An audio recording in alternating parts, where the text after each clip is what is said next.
The cars that are being stolen and damaged are not just material possessions or something that can easily be replaced. State and local officials with a plan to help those who have had their cars stolen, and there are a lot of those victims. It's our big story tonight at 5. There is a new plan to put the brakes on people stealing Kias and Hyundais in Milwaukee. Fox 6's Brett Lemoyne live outside of MPD headquarters. And Brett, the city is taking steps toward legal action. Yeah, that's right, Ted and Mary. Tomorrow, the Common Council is expected to authorize the city attorney's office to, quote, find a legal remedy to this problem. But there was also a big step forward today in this issue from the state. In Milwaukee's 3rd Ward, last month someone tried to steal Tammy Bartley's Kia. In that same lot, there were 5 other people. When we went to get our windows fixed at the Safe Light window, there were 9 of us. Attorney General Josh Call calls it a crisis. Call says nearly 7,000 Kia or Hyundai vehicles were reported stolen in Milwaukee in 2021.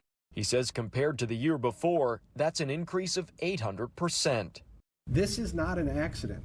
It's not just bad luck. Call joined 22 other attorneys general from across the country to write a demand letter to both manufacturers. In 2015, anti-theft immobilizers were standard equipment on 96% of other manufacturers' vehicles.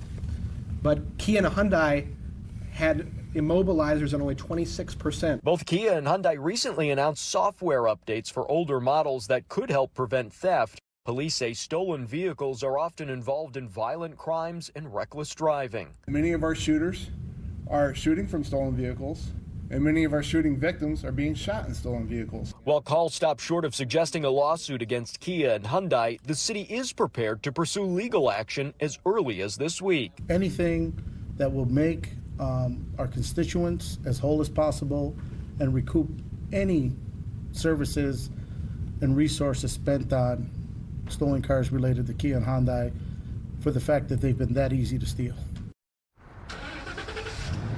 Now, I did reach out to both Kia and Hyundai for comment. They responded saying in addition to the software update, they offer free steering wheel locks to anyone who needs them. The Milwaukee City Attorney's Office, we did reach out to them, but they never got back to us. Reporting live in Milwaukee, Brett Lemoyne, Fox 6 News. So, Brett, have the number of stolen cars gone down in the city since 2021?